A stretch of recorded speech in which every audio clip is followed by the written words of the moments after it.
Bonjour Théo, comment vas-tu? Salut, En ça forme? va bien toi? Oui, super, super. Écoute, merci d'être là, merci d'avoir pris le temps de partager avec nous tes connaissances, tes compétences et même ton aventure entrepreneuriale. Ce que je te propose, c'est déjà ce que je commence à avoir l'habitude de faire, c'est de laisser la personne en face de moi se présenter. Donc, je vais te poser la première question, c'est comment tu aimes qu'on te présente? Comment on aime que je me présente? Est-ce Du que coup, je vais c'est dire que j'aime bien. entrepreneur? Est-ce que c'est, je ne sais pas, fondateur? Ouais, non. Ok, bah moi j'aime bien qu'on me présente comme Théo Lyon, 23 ans, je sais pas, aîné d'une famille de 4 enfants. Ok, J'aime mes parents et mes frères et sœurs. Non, non, mais sinon, disons étudiant HEC et entrepreneur, disons, voilà. ok. Et du coup, un petit peu d'histoire par rapport à toi, ce que tu fais aujourd'hui, en plus de détails par rapport à ton background aussi peut-être. Ouais, ouais, bah du coup, je suis actuellement donc CEO d'une boîte qui s'appelle Kodak, qui est une agence Facebook et Instagram Ads. On est spécialisé nous en e-commerce. Donc, on Top. a des marques à scaler sur leur publicité Facebook, en fait. Souvent, il y a un problème sur Facebook, c'est que plus on augmente le budget, plus c'est compliqué d'avoir du ROI. Ouais. Donc, nous, on les aide à casser ce plafond de verre-là avec deux leviers, la maîtrise technique et la production de créa. Voilà, donc ça, c'est pour le pitch Top. de Kodak. Et sinon, en parallèle, je suis étudiant à HEC. Je suis en dernière année de master Ok, où je fais un master entrepreneuriat en partenariat avec l'X. Et top. voilà, du coup, je gère les deux au quotidien. Et Voilà. ça se passe normal, tu arrives à dormir? Ouais, c'est chaud. J'arrive toujours à dormir parce que c'est ma priorité, mais du coup, ça fait que je néglige soit l'un soit l'autre. Mais bon, c'est souvent HEC, malheureusement, hein, parce que ma priorité, Ouais, c'est plutôt ma boîte. évidemment. Ouais. Et ça avance quand tu veux. Enfin, c'est HEC, ça t'aide énormément par rapport à ce sujet. Non, alors non, pas du tout. HEC ne m'aide absolument pas. Parce qu'en fait, la majeure est super bien pour des étudiants. C'est-à-dire que quand tu sors t'as fait 2 ans d'HEC, parce que normalement, en fait, ouais. HEC, la façon dont ça fonctionne, quand tu arrives, tu viens de grande école, donc quand tu Ouais, avais une prépa avant, donc tu es dans le programme grande école, tu fais 2 ans sur le campus. Ensuite, ok. tu prends en général une année de césure et ensuite tu reviens pour faire ton année de master. Donc, tu peux entre-temps prendre une deuxième année de césure, ce qui a été mon cas, je pourrais en parler après si tu veux. Euh, et donc, quand tu reviens cette année-là, t'as pas eu trop d'expérience professionnelle. Bon, t'as fait un an de stage quand même. Mais c'est super bien, tu vas d'arriver en majeur entrepreneur parce que du coup, ils te font un énorme paysage, tu rencontres plein d'entrepreneurs et ils t'apprennent plein de choses théoriques. Sauf Oui, que moi, c'est un petit peu en dessous du moment où ça aurait été très utile il y a un an. Là, ça allait un petit peu moins. En tout cas, après, j'ai fait que 2 mois hein, pour l'instant, ça a commencé en septembre. En janvier, il y a un programme un peu pratique qui commence, donc ça va être cool. voyons. Mais donc, ouais, non, HEC, c'est super. Ça m'aide pas trop sur la partie Côté Kodak, business, ouais. Ouais. pas encore. Ça m'aidera sûrement pour le réseau, je pense, principalement en janvier quand le truc va commencer. Mhm. Mais ouais, non, du coup, moi, je passe la majorité de mon temps à gérer Kodak. On est 7 maintenant dans la boîte. Cool. J'ai vu sur Voilà, LinkedIn un peu moins, et j'ai vu que 4 personnes sur LinkedIn, ils ne sont pas encore tous enregistrés en tant non, ils sont pas tous qu'employés. mis parce qu'en fait, Ouais. ouais, j'ai des mecs qui sont en stage. Enfin, j'ai des mecs que je prends en temps partiel. Du coup, ils bossent dans une autre boîte à côté. Ils ont pas forcément envie de mettre Kodak, en gros, tu vois. Genre, Ok. sinon, ils vont se poser des questions. Entendu, entendu. Et ça a démarré quand, du coup, Kudak? Alors, les statuts, j'ai revérifié il y a pas longtemps. J'ai mis les statuts, je crois, en fait, qu'en avril de cette année. Mhm. Avant, moi, j'ai fait du freelance quand même pendant un an et demi. Où j'étais, du coup, pareil, spécialisé Facebook, Instagram Ads. Top. Et du coup, de fil en aiguille, ça a grossi et je peux plus m'occuper de tout seul. Donc, c'est là où Ouais. j'ai créé le truc en avril. Tu as des Mais en vérité, cofondateurs dans cette non, aventure j'ai pas ou de tu... cofondateur. Ok. Je vais faire rentrer un de mes gars Ouais. Ok. ouais, au capital. Mais non, Ok. j'ai fondé le truc tout seul en avril de cette année. Du coup. Belle histoire. Et comment tu as découvert ta passion enfin, pour les réseaux, pour Facebook Ads? Enfin, c'était une passion ou plus une expertise? Comment ça a démarré? Ouais, le truc qui m'a vraiment. En fait, j'ai commencé, moi, du coup, comme je te disais, j'ai pris 2 années de césure. Donc, pendant ma deuxième année de césure, pendant la fin de ma première année de césure, mon second stage, je suis parti en Australie en agence. Cool. C'est une agence qui s'appelle Effilab, d'ailleurs, qui est très connue en France, un peu moins en Australie. Le stage, je suis allé là-bas parce que j'ai kiffé bien le marketing digital à la base. J'ai pas du tout kiffé le stage là-bas. Ok. Je devais rester 6 mois, je suis parti, je suis resté 3 mois et je suis rentré en France. Pourquoi? Euh, Qu'est-ce qui s'est passé? Bah, la structure était hyper. Moi, je m'épanouis très très mal. C'est un truc personnel dans les structures très cadrées. C'est pour ça que je Ok. pourrais jamais faire du conseil ou de la finance ou des trucs comme ça. Je serais très très mauvais. Et c'est le problème, c'est que dans cette agence, j'étais très très mauvais. J'étais nul. J'étais un poids, j'étais un boulet terrible. Parce que Ok. je ne m'épanouissais pas du tout. Mais par contre, il y a un truc que j'ai kiffé, c'était le défi technique autour de Facebook Ads. tout le truc, parce que c'est une plateforme. Enfin, moi, c'est ça. Le premier truc qui m'a intéressé dans ce truc-là, c'est la partie technique data de Facebook, que j'ai trouvé grave sympa et que je voulais pousser. Et du coup, quand je suis rentré en France, j'ai un peu rien foutu pendant un mois et demi. Et après, je me suis dit, il faut quand même se bouger le cul, parce qu'il me reste, moi, j'avais pris une deuxième année de césure, donc il me restait 1 an et demi à faire. Je ne vais pas rien faire pendant 1 an et demi. Okay. C'est ridicule. Il faut payer les factures aussi. Donc j'ai commencé à faire un peu de freelance. Et voilà comment ça a commencé. La deuxième année de césure, c'était où, du coup? Pareil, en Australie ou Non, je suis rentré d'Australie, du coup, en mars 2019. Okay. Et du coup, en juillet de 2019, se terminait ma première année de césure. Et du coup, là, ma deuxième année de césure s'est terminée en fait il y a 2 mois là. Donc j'ai fait que bosser sur Kodak en fait enfin sur Kodak d'abord en tant que freelance et ensuite sur Kodak et concept. Ouais. Donc ouais, j'ai bossé sur mes projets, c'était trop cool, j'ai trop kiffé, pas de cours, plein de temps pour bosser. Donc c'est pour ça que ça fait un peu mal quand je reprends les cours là, enfin d'avoir une contrainte. Les cours sont super, hein, mais c'est juste qu'avoir une contrainte, il faut se réorganiser. Et c'était dans la douleur au démarrage, hein, vraiment dans la douleur. Ouais, ok. Ouais. Et tu parlais de ça, sur le côté agence, que ça te plaisait pas trop et que tu n'étais pas bien. Comment tu as surmonté cette partie, entre guillemets, échec, en se disant je suis pas bon, je sais pas qu'est-ce que je fais ici, mais en même temps tu sais que tu étais bon dans la partie marketing, enfin Facebook Ads, etc.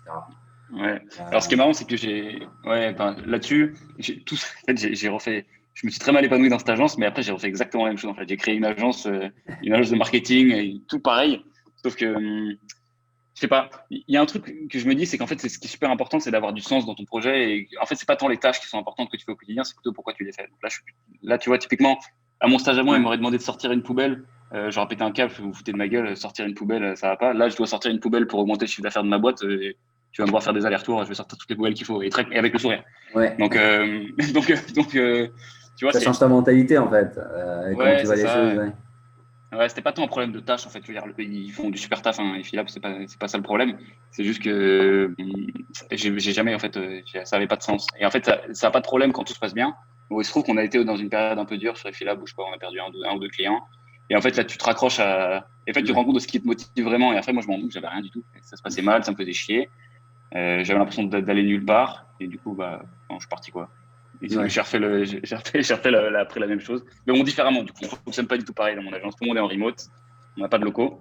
Ok. Il passe de chez lui quand il veut. Moi, je flique pas les gens sur le temps qui passe, du moment qu'ils apportent les résultats. C'est une mentalité un peu différente, tu vois. On aime bien dire qu'on ne vend pas notre temps, on vend des résultats avec le prix que ça coûte. Magnifique. Voilà. Ok. Ouais, c'est une belle vision des choses. Ce qui m'amène à une question, c'est quoi aujourd'hui ta définition du marketing, de la publicité, qu'est-ce qui a changé et comment tu vois les choses par rapport il y a 20 ans, etc. Même si tu n'avais pas bossé à cet instant-là, mais tu as certainement appris comment ça fonctionnait les choses avant, quoi. Ouais. Alors le parallèle que je peux faire avec Facebook Ads, le truc, parce qu'en fait la notion, tu vois, de marketing, elle a un peu été oubliée dans Facebook, parce que comme c'est un levier qui était hyper data orienté, tu vois, les mecs qui sont forts en Facebook Ads ne sont pas des marketeurs. Ouais. Ce sont des mecs qui à la base, historiquement, sont dans la data, tu vois, qui font trouver les petits hacks ou les trucs comme ça, même si maintenant ça a complètement changé, c'est plus comme ça. Okay. Et donc je dirais que le marketing, là, il est en train de, la façon dont je vois le truc, depuis mon point de vue, c'est qu'il est en train de pas mal de revenir, parce que comme Facebook, il y a des changements sur la plateforme qui font que l'algorithme est en train de devenir très fort. En fait, c'est en train de devenir un média comme un autre, où il faut être fort en marketing, où il faut juste être fort en marketing et en publicité. Donc marketing, tous les moyens qui te permettent d'établir une marque, et publicitaire, les moyens qui te permettent de la diffuser pour le moins cher possible et avec le plus de résultats. Ouais. Donc je dirais que c'est en train de revenir fort, et c'est en train de, tu vois, t'as des marketeurs techniques et un peu des gros hackers qui sont en train de se dire putain merde, faut que j'apprenne le marketing, sinon parce que ça marche plus mes trucs, quoi.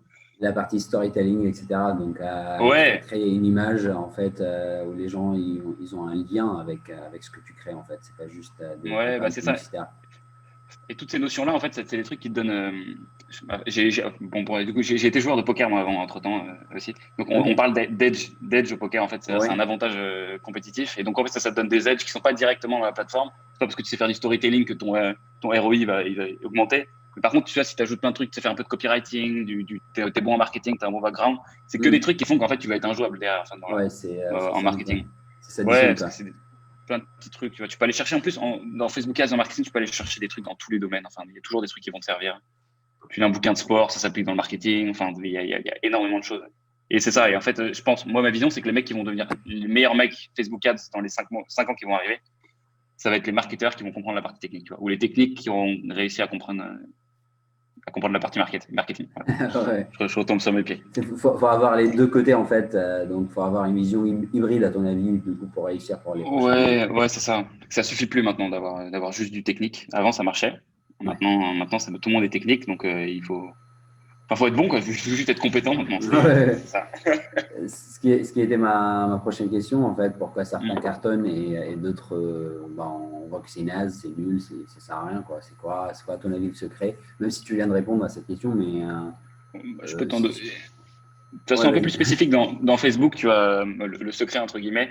Même si je pense que j'ai pas la même notion de secret que tout le monde. Pour moi, un secret, c'est pas un truc que tu dois garder et que si Secret. tu le dis aux gens, tu vois, non, si tu le dis aux gens, hop, c'est bon, ton secret, il est niqué. Un secret, pour moi, c'est un truc que tu peux dire à voix haute, tu vas le Ouais. dire à tout le monde et personne va te croire, tu vois. Ok. C'est Vas-y. genre, et donc le secret sur Facebook, c'est de te dire, ok, bah maintenant, il faut que tu produises plus de créa que tout le monde, plus de publicité que tout le Ok. monde. Et là, les gens, ils vont dire, non, mais moi, je préfère faire une bonne publicité et tout. Donc, tu vois, ce truc-là, je suis pas peur, c'est le secret de Kudak, mais je peux le dire à tout le monde, vas-y, bah, tiens. Et je sais qu'on produit plus de créa et des meilleures créas que plein de gens, juste parce qu'on l'a compris. Donc, tu vois, le secret, c'est ça, parce que, comme je te disais avant, tu vois, l'algorithme, maintenant, il sait trouver les gens, en fait. Maintenant, avant, tu mettais une audience et tu faisais une créa qui allait trouver cette audience. Maintenant, tu mets une bonne créa et Facebook, il va trouver l'audience. Donc, c'est pour ça que la technique est en train de partir, parce que la technique, elle touchait beaucoup à comment trouver la bonne audience et de manière efficace. Ok. Donc là, faut devenir des marketeurs. Hein. C'est ça, faut Ouais, devenir ouais. des publicitaires qui sont forts. Et donc, ouais, si jamais vous faites un peu de Facebook Ads, mettez la patate sur vos créas. 80% de votre temps doit être passé là-dessus. Ok. Justement, si on reprend un peu, parce que là, tu parles de certains termes techniques et de choses très profondes que moi je comprends parce que je connais un peu dans le marketing, mais si on recule un peu en arrière et on se dit comment tu cibles, enfin, la partie, qu'est-ce que Facebook a changé dans le monde de marketing? En gros, on parle de Facebook parce que souvent c'est eux qui ont démarré cette partie où tu peux cibler des gens, créer un client cible que tu Ouais. peux viser, etc. Donc, si tu peux me parler de cette partie-là, ta vision, qu'est-ce que ça a changé par rapport au marketing des années 90 ou même années 2000 quoi. Okay. Alors, ce qu'a changé Facebook au démarrage, c'est ça qui a fait que c'est devenu la régie Facebook Ads, tu vois, le truc aussi gros, c'est que ça a permis l'ultra targeting, tu vois. Tu pouvais maintenant, c'était révolutionnaire à l'époque, cibler des gens selon leur centre d'intérêt, tu vois, c'est un truc de malade. Enfin, tu peux avoir un truc, mec qui kiffe le tennis, tu lui montes une raquette de tennis. Avant, tu pouvais jamais faire ça en télé, dans les journaux. C'est vrai. Tu pouvais avoir des journaux spécialisés. Ils ont fait ça de manière peu chère. C'est-à-dire qu'au démarrage, quand Facebook est sorti, ça coûtait que dalle, vraiment. Et donc, c'était un moyen hyper facile. Parce que tu vois, en gros, ils ont facilité l'accessibilité et l'efficacité du truc.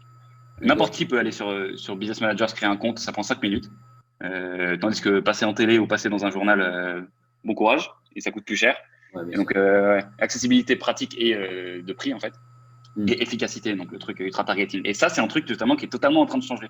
Parce que là où ils ont donné la possibilité de l'ultra targeting Facebook, et en fait, la proposition de valeur qu'ils disaient, c'est OK, on te le met à disposition. Et maintenant, ce qui change, c'est qu'ils sont en train de le faire pour toi à la place. Donc, ils veulent le rendre, ils poussent l'accessibilité, qui est le deuxième point dont je te parlais. Ouais. Mais pour pousser l'accessibilité, il faut que la partie technique soit réduite le plus possible, pour que ça soit accessible à plein de monde, en fait. Parce que sinon, c'est une putain de barrière à l'entrée. Ouais, donc, c'est pour ça que le métier est en train de changer. Okay. Et à ton avis, ça devient de plus en plus facile, du coup, pour les personnes qui comprennent absolument rien sur la partie technique, de mettre une publicité en ligne, quoi. Ouais, c'est ça, c'est qu'ils ont une grosse masse critique d'advertisers. Tous les mecs qui ont des grosses boîtes, ils savent ils sont sur Facebook Ads, ils savent un peu optimiser, ou ils ont des agences ou des trucs comme ça. Maintenant, ils veulent s'ouvrir à tout le monde, les mecs qui sont encore réticents. Et pour ça, il faut faire quoi? Il faut que ce soit efficace et simple. Donc maintenant, le targeting est devenu très simple. Mais on se rend pas compte il y a toujours plein de valeurs à apporter sur Facebook, mais plus sur la partie targeting. Okay. Et ça, tu as plein d'agences qui l'ont pas compris encore, tu vois, qui continuent à se dire, OK, on va faire le mot que je déteste le plus sur Facebook, c'est le mot ciblage laser, que tu vois dans toutes les vidéos YouTube. Les mecs qui font comment faire un ciblage laser, en gros, pour trouver la personne qui est le plus susceptible d'acheter. J'ai l'impression qu'ils n'ont jamais lancé de campagne Facebook, le mec qui dit ça, parce que ça ne fonctionne pas. Il va te facturer des CPM hyper hauts, parce que tu vas demander à un mec hyper qualifié. Facebook, il comprend très bien. Bon, c'est l'anti-logique, enfin, c'est illogique de faire ça dans Facebook maintenant. Donc voilà, vous prenez les audiences larges, vous mettez votre pixel et vous mettez des bonnes créas et ça devrait fonctionner. Ok. Et d'ailleurs, tu parles souvent de Facebook, mais on n'a pas parlé, enfin Instagram ça fait partie, mais on n'a pas parlé de YouTube. Et est-ce que vous créez des choses pour YouTube ou pas? Alors, qu'est-ce que tu en penses en général du marketing et de la publicité sur YouTube? Alors moi je trouve ça trop bien parce que je sais que ça fonctionne très bien. Mm. Nous on n'en fait pas parce que c'est un peu différent comme expertise. C'est la régie Google, Ok. donc c'est un peu différent. Mais non, ça C'est la fonctionne même très bien. façon de cibler quand même, non? Enfin, c'est la Ouais, même façon. tu peux cibler par keywords. Ouais. Keywords, ça tu peux pas le faire sur Facebook. Ce qui sont des trucs intéressants. Mais ouais, YouTube c'est un putain de truc. Juste, nous, on a choisi de se spécialiser vraiment sur Facebook, Instagram pour master le truc, tu vois. Parce que c'est compliqué d'être un master Plusieurs sur tous choses, les hein. leviers d'un coup. C'est Bien pour ça sûr. qu'on a choisi. C'est pour ça que ça me fait rire à chaque fois toutes les gens qui sont master de tout. Tu peux pas être master de tout. Je vois le temps que ça me prend juste pour être fort en Facebook Ads. Je comprends pas. Soit c'est des oufs, ils ont 3 fois plus de temps que moi, ou ils ont compris un truc que j'ai pas compris. Ok. Et ouais, donc Bah, non, mais ça YouTube peut ça être des fonctionne. associations aussi, hein, des personnes. Ouais. Enfin, si demain tu trouves un associé qui est très, très fort dans cette partie, bah, voilà, c'est top. Ouais. Je vois même pour un levier, ça nécessite d'être beaucoup, tu vois, pour vraiment. Là, tu vois, on est 7 dans l'agence, 7 spécialisés Facebook Ads et on Ouais, apprend encore des trucs, vraiment. bien évidemment. Ok.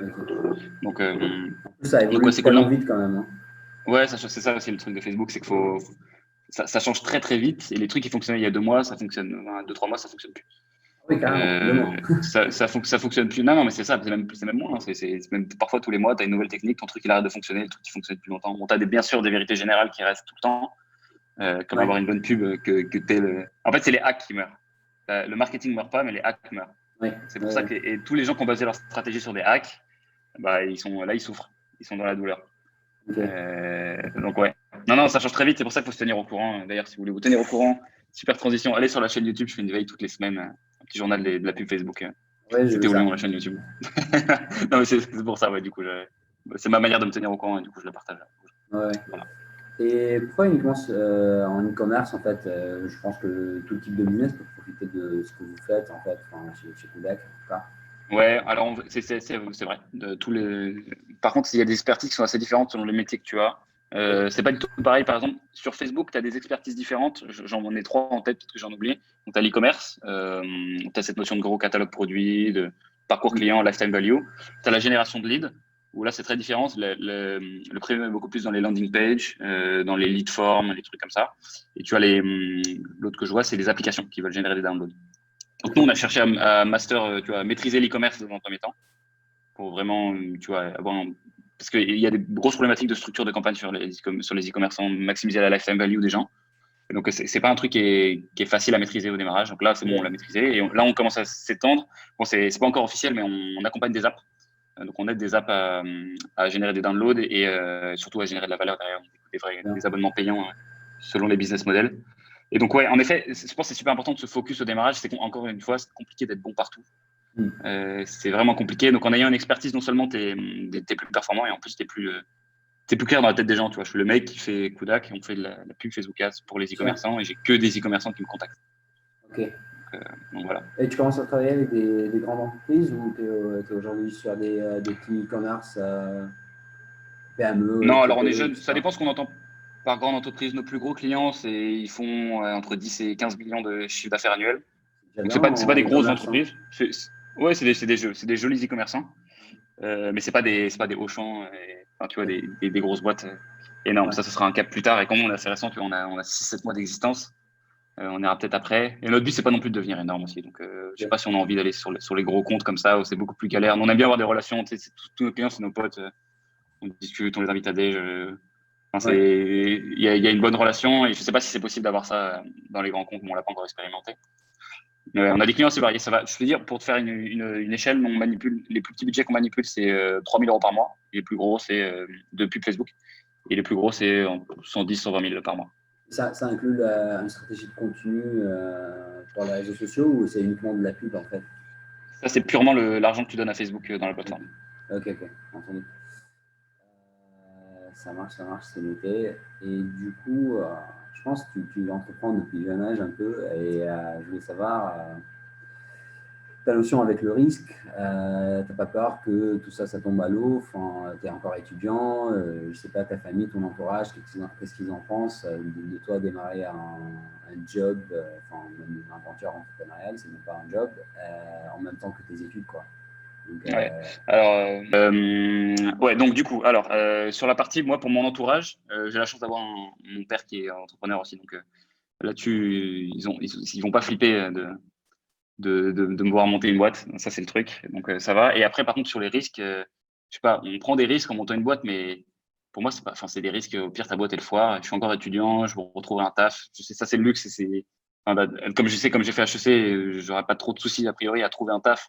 Donc, dans lequel je m'épanouis vraiment que celui que j'ai actuellement. Mais, tu vois, genre, je sais pas, j'ai pas l'impression que, moi, je vois pas le risque. Donc, ça, j'ai pas peur que ça se foire. Ça veut pas dire que ça peut pas se foirer. Mais pour moi, c'est pas entrepreneur, c'est tu prends des risques, mais c'est pas vraiment des risques. Tu vois. Alors, un mec, tu vas à la guerre, tu vas combattre, là, toi, tu prends des Ouais. risques, tu vois. Là, nous, on est des entrepreneurs, on fait quoi? Au pire, je perds mon argent. Mais j'aurai toujours un toit sous lequel vivre. Bien. Ouais, donc je sais pas, j'ai pas le même rapport au risque. J'ai pas l'impression de prendre des gros risques. Et puis en plus, j'ai monté une agence. Hein. J'ai même pas monté une start-up où tu dois conquérir un marché. Une agence, c'est un business de service. Il y a beaucoup moins de Ouais, friction à tu peux le l'entrée. démarrer à zéro, en fait, ouais, sans Ouais, t'as aucun pas besoin apport. de. Ouais. Et tu as démarré Ouais, en tant que freelance, donc c'est encore mieux parce que tu es facturé voilà. dès le jour zéro, en fait. Ok. Mm. Ah, c'est top. Oui, je savais pas ça. Je savais pas comment ça a démarré, donc cette question, c'était pertinente. Est-ce que, à ton avis, on est né entrepreneur ou on le devient du coup? C'est une question quoi. Moi, je pense qu'il n'y a rien avec lequel on est né. Donc, Ah, ok. entrepreneur doit rentrer dans cette case. Tout est appris. Ok. Donc, ouais, on devient, on devient entrepreneur, je pense. Et c'est quoi l'histoire derrière Road to 1 Million du coup là Ah, tu cette petite. partages sur LinkedIn mais aussi sur ton YouTube. Ouais. Parle-moi de cette histoire quoi. Ouais, bah du coup, pour ceux qui connaissent pas, c'est une petite série YouTube dans laquelle je raconte juste la vie de Kudak et notre objectif d'atteindre 1 million d'euros de chiffre d'affaires annuel. Okay. C'est une fois par semaine du C'est coup. juste, ouais, je le fais une fois par semaine, je le tourne une fois par semaine. Et ouais, le but, il y a plusieurs buts là-dedans. Le premier, c'est d'avoir une trace, moi déjà des trucs, parce que sinon, en fait, je le fais pas. Et là, je mets tu vois, l'utile à l'agréable, enfin, l'utile à l'utile en fait, parce que du coup, c'est utile pour moi. Et en même temps, ça fait une vidéo YouTube qui fait des vues, qui ramène des abonnés sur une chaîne. Ouais. Donc tout bon. Et ouais, le truc, c'est que j'ai pas mal intégré un peu la maxime de Gary Vee où il dit ne Ouais. crée pas, documente. Donc Ouais. voilà, ouais, je documente. J'étais Je persuadé que raconte. c'était le cas, mais je voulais l'apprendre de Ça se voit de ta. toute façon dans les Ouais. contenus que je fais. J'utilise aussi la technique du pillar content, c'est-à-dire que tu t'enregistres une grosse vidéo, tu me Ouais. fais plein d'extraits que je mets sur tous les réseaux. Je pense que je Et vais ouais. faire pareil. Hein. Ah, mais ça Ça fonctionne sera grave comme bien. moi. Ouais, ouais. Surtout que le Ok. podcast, ça s'y applique particulièrement bien. C'est-à-dire là, sur un podcast, tu peux prendre 10-15 extraits avec tous les mecs que tu fais passer. Facilement, quoi. Ouais, ouais, bien sûr. Ouais, tu fais de l'audio, du YouTube, du tout. Du coup, une des questions que je pensais à propos de te poser, c'est qu'est-ce que tu entends de TikTok aujourd'hui et je t'ai pas entendu parler de ça du tout. Et est-ce que tu penses que ça peut remplacer Instagram parce que tout le monde en parle et surtout Gary Vee, enfin, il en parle souvent de Mm. ce sujet-là.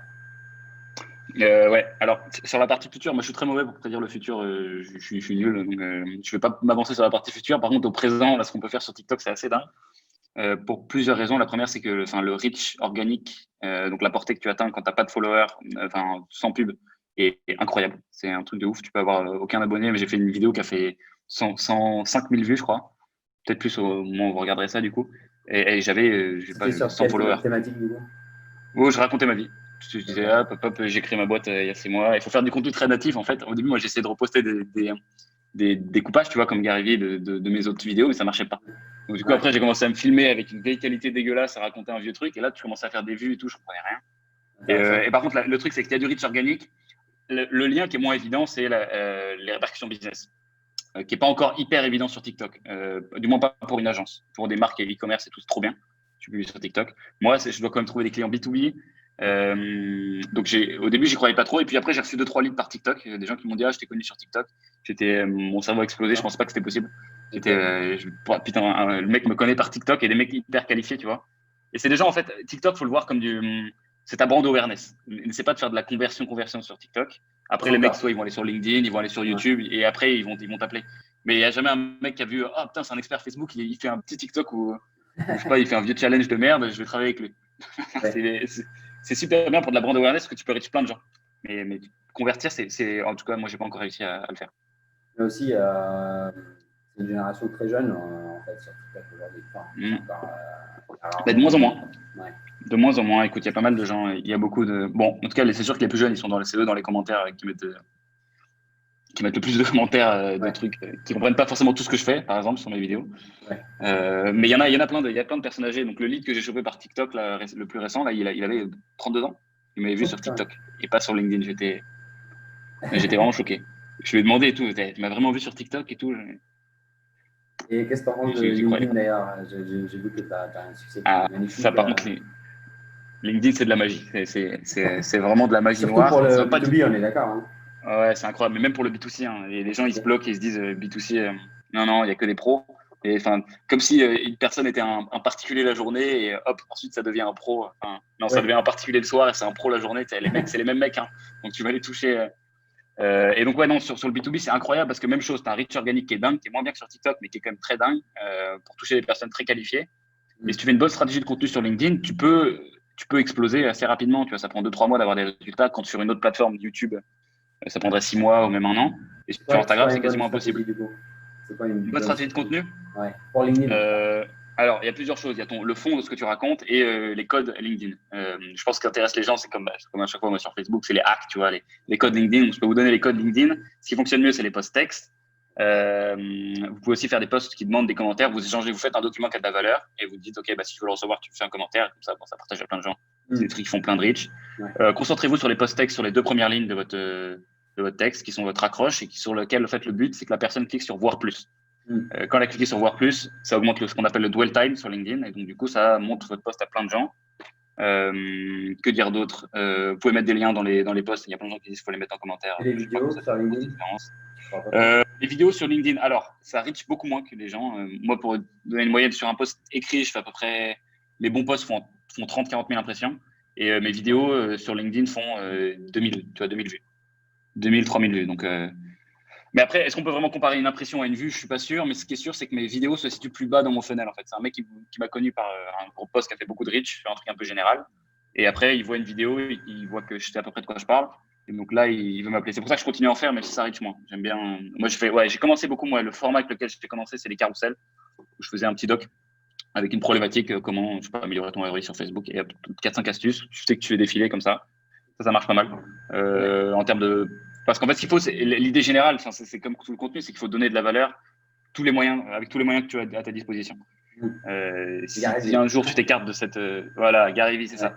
Si un jour tu t'écartes de cette maxime, de cette North Star, tu vois, Mm. tu vas faire aucune vue. Parce que tu n'intéresses personne, les gens n'ont rien à foutre de toi. Et même quand tu proposes de la valeur, les gens, tu disparais, ils n'en ont rien à foutre. Donc, faut garder ça en tête. Tu vois. Pour attirer l'attention des gens, c'est pas facile et leur donner de la valeur. Après, ils te le rendent pas. Quand tu leur donnes beaucoup de valeur, Ouais. ça, en général, ça revient. La machine est bien faite. Top. Et c'est quoi la plateforme où il faut absolument être présent? Enfin, on parlait de Facebook, de TikTok, de LinkedIn, mais aussi de YouTube. Pour toi, si une personne n'a pas le temps de consacrer à 4-5 plateformes, parce que c'est quand même un boulot Ouais, de ouf. complet, Ouais. à ton avis, selon quel type de business, mais aussi sur quelle plateforme il doit exister, quoi. Ouais, bah, ce que je conseille, c'est déjà ça dépend beaucoup en effet, comme tu dis, du type de business. Mais ce que je conseille de faire, c'est un peu, bah, du coup là, c'est un peu différent de ce que dit Gary, c'est de se choisir quand même une plateforme pilier, et essayer de la développer au démarrage quand t'as pas de ressources et que t'as pas beaucoup de temps à accorder au contenu. Prends ta plateforme pilier. Pour moi, c'était LinkedIn. Pendant 9 mois, j'ai fait que du LinkedIn, j'ai rien posté sur rien d'autre. Et à un moment là, je me suis dit, ok, j'ai une bonne traction sur LinkedIn. J'avais atteint à peu près 9 000 de 10 000 abonnés. Wow. Et je me suis dit, ok, là, il faut que là, je vais commencer à m'écarter parce que si jamais LinkedIn, tu vois, ça se pète la gueule, le reach, et bah, je suis baisé, quoi. Donc, choisissez votre plateforme phare pour le B2B. Et même, enfin, tu vois, je suis en train de réfléchir à des exemples de business qui ne profiteraient pas de LinkedIn. J'ai du mal à en trouver, tu vois. Ok. Tous les trucs, c'est dingue. Juste, tu fais ouais, un ou deux posts par semaine sur LinkedIn où tu racontes un truc. Les gens, ils aiment bien les histoires. Tu sais, tu racontes ta vie, un truc un peu inspirant où tu donnes des infos. Les gens Par adorent. exemple, les e-commerce, comment tu vois ça sur LinkedIn? Qu'est-ce qu'ils peuvent faire? Qu'est-ce qu'ils peuvent faire? Alors, ouais, bah là, allez regarder Respire. Parce qu'il y a deux façons en fait. Soit tu perces en tant que marque personnelle, c'est le cas de Justine Hutto, du coup la CEO Oui, je de connais. Respire, Mm. qui a vachement bien et qui tu fais beaucoup de brand awareness et après les gens découvrent et ils vont voir. Et où tu perces en tant que page, et Respire a aussi réussi à le faire. Leur page est super suivie. Non, mais en fait, l'e-commerce, c'est pas très différent des autres plateformes. Faut juste, faut s'adresser un petit peu différemment aux personnes. Mais écoutez pas tous les gens qui disent que LinkedIn, c'est pas Facebook. LinkedIn, c'est ce que vous voulez que LinkedIn soit et ce qui marche sur LinkedIn. Donc, il y a juste, ce qu'on peut dire, c'est qu'il y a un petit parallèle à faire avec Twitter, dans le sens où il y a beaucoup de rageux, quoi. Il y a énormément faut le savoir, c'est si vous faites beaucoup de reach sur les posts, même sur des posts où vous pensez que vous n'êtes pas clivant ou polarisant. J'ai fait un post, je sais pas, il y a 3 jours, là, j'ai fait un post sur, j'expliquais comme les astuces, typiquement, de comment j'ai atteint 10 000 abonnés sur LinkedIn, avec des techniques où je balançais purement des hacks. Et j'ai quand même des gens qui pétaient des câbles en mode, ah, mais ce hack-là, il est pas éthique ou des trucs comme ça. Et alors que c'est pas un post où je donnais un avis clivant, tranchant, et je me suis dit, mais waouh, terrible. Donc, ça va arriver. Et ça aussi, c'est la barrière à l'entrée. Hein. C'est la raison numéro 1 pour laquelle les gens ne partagent pas. Parce qu'ils ont peur du feedback des gens. Mais dites-vous qu'à chaque fois que vous avez peur de ça, et tu as 90% qui s'arrêtent. Donc, si tu fais juste ce petit pas-là et tu postes ton truc, tu es meilleur que 90% des gens. Donc, choisissez votre plateforme pilier pour retomber sur mes pieds et sur ta question. Votre plateforme pilier, vous la développez bien, vous essayez de choper de l'attraction. Et ensuite, là, vous élargissez. Et à ton avis, c'est plus fort de travailler, parce que tu en as parlé de ça par rapport à Justine, sur Respire. C'est plus fort de parler d'une marque personnelle ou de développer. Enfin, si c'est un entrepreneur, il ne souhaite pas. Comme toi, tu es à l'aise à la vidéo, tu es à l'aise à écrire, etc. Mais il ne souhaite pas parler de lui-même, par exemple.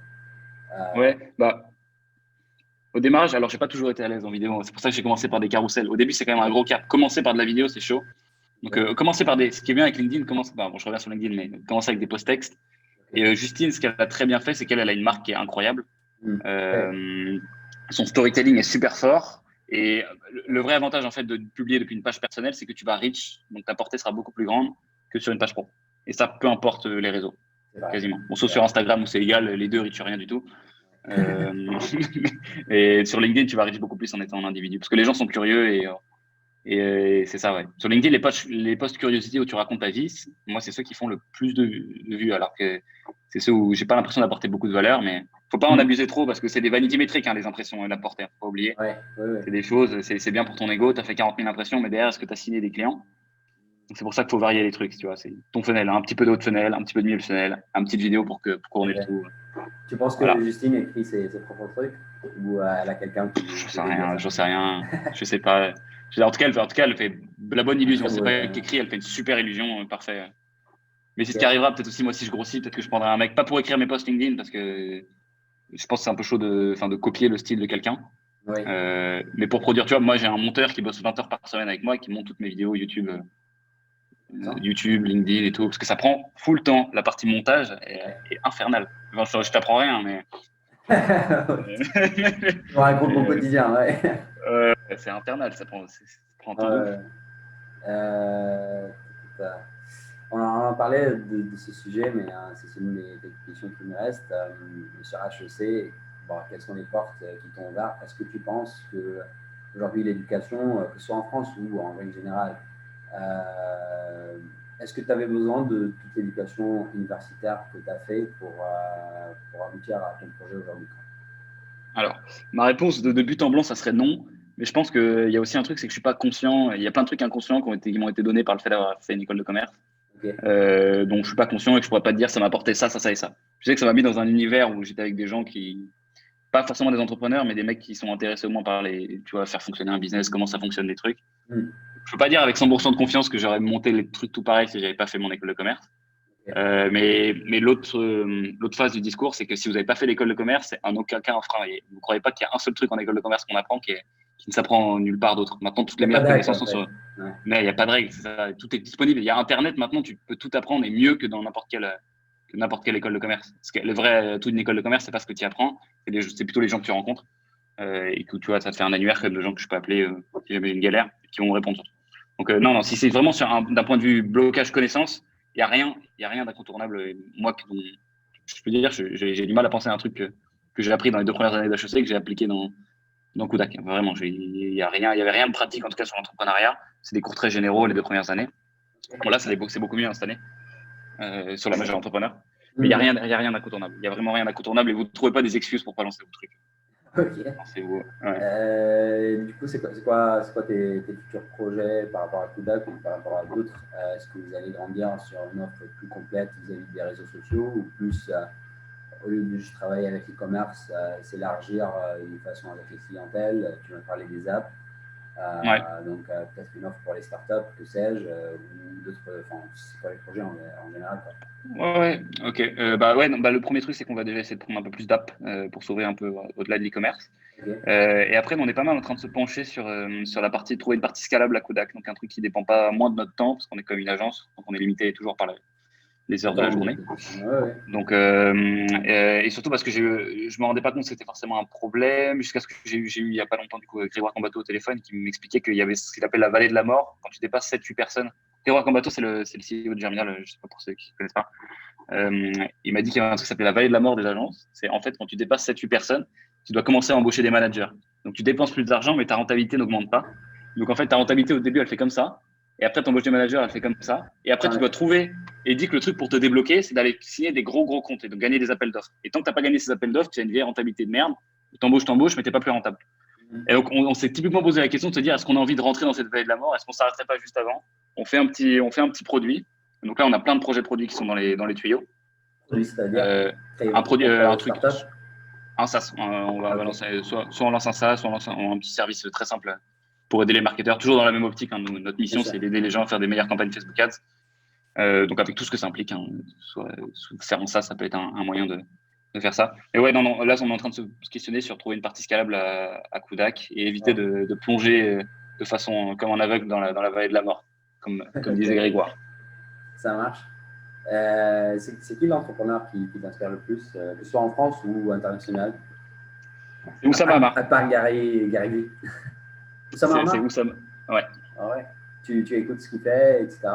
Tu le suis? Beaucoup trop d'ailleurs. Beaucoup Ah ouais? trop. J'ai beaucoup trop écouté ce qu'il faisait. Hein. J'ai regardé toutes les vidéos de Family à peu près 3 fois. Donc, c'est pour ça d'ailleurs. Ah oui, le truc de base, c'est pour ça aussi que j'ai eu envie de monter des trucs. Hein. À la base, je voulais faire une startup parce que je suis tombé sur une vidéo d'Oussama et j'ai pas réussi à fermer l'onglet de sa chaîne YouTube. Donc j'ai tout regardé. Je voulais faire une startup à la base. Donc je suis parti dans les agences.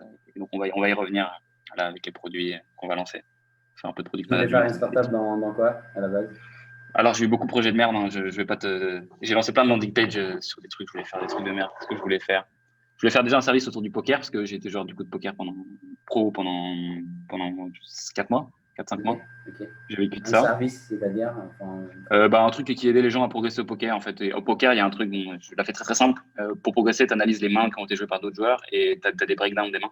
Je voulais faire une grosse base qui centralisait ça. Je voulais faire quoi aussi? Je fais beaucoup de sport. Je voulais faire une barre de muscu connectée qui en fait qui t'a comparé tes records avec les autres gens, un truc un peu que des projets de merde, tu vois, des trucs sur le non, papier très mais très nuls. ça peut être intéressant, Euh, ça. ouais.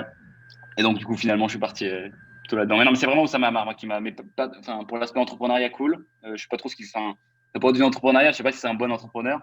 Sûrement ça doit l'être vu le succès qu'il a. Mais moi ce qui m'impressionne c'est il est super intelligent ce mec. Il est tellement construit dans ses réflexions que tu vois, des fois il t'ouvre des portes et c'est le mec qui m'a plus éclaté le cerveau de tous les gens à qui j'ai parlé. Quoi. Et donc, Intéressant. voilà, je pense que si T'as je eu le l'occasion rencontre, de le rencontrer ou non, de bah, parler avec là, lui? si je le rencontre un jour, je pense que je vais avoir les jambes qui tremblent et tout, un peu comme si je voyais Cristiano Ronaldo, tu vois, alors, comme un fanboy, une star. Non, Ouais. non, mais c'est un mec qui a eu beaucoup d'impact sur la façon dont je fais tous les trucs, même ma boîte actuelle. Donc, Ok. ouais, non, pas encore eu l'occasion. Et si tu dois me donner un petit conseil pour ce que je fais là, sur les réseaux, etc., enfin, quel sera ton conseil? Non, mais la solution, tu as l'air de très bien te débrouiller déjà, donc c'est juste ouais, la régularité. De toute façon, sur le contenu, c'est un truc, c'est pas un hack, c'est un truc aussi, tu vois, ça, c'est un autre secret où tu peux le dire à tout le monde. La régularité, les gens, ils font, mais non, mais c'est pas ça qui va me faire percer. Bah, si, c'est ça. C'est pas que tu vas pas poster un jour et être une star du jour au lendemain ou être connu dans ton milieu, c'est parce que tu vas poster 3 fois par semaine pendant 6 mois. Et c'est pour ça que personne n'arrive à le faire, parce que les gens, ils s'arrêtent, ils n'ont pas de résultat au bout de 3 semaines, ils font, ouais, c'est mort. Okay. Donc, ouais. Donc, c'est ouais, la régularité, mais je pense que ça va, tu te débrouilles déjà très bien. Donc, Ça marche. voilà. Je te laisse le mot de la fin. Enfin, ce que tu as envie de dire, de quoi tu as envie de parler, tu fais ce que tu veux. Merci à tous, c'était grave top cette petite interview. Si vous voulez me suivre, du coup, un petit appel à l'action, n'hésitez pas. Je suis du coup sur LinkedIn, YouTube et TikTok. Et Instagram aussi, pardon. C'est soit Théo Lyon, soit Théo Le Lion. Vous me trouverez sans problème sur tous les trucs. Voilà, si vous voulez un peu. Je mettrai un lien pour tous les éléments dans le descriptif, t'inquiète pas.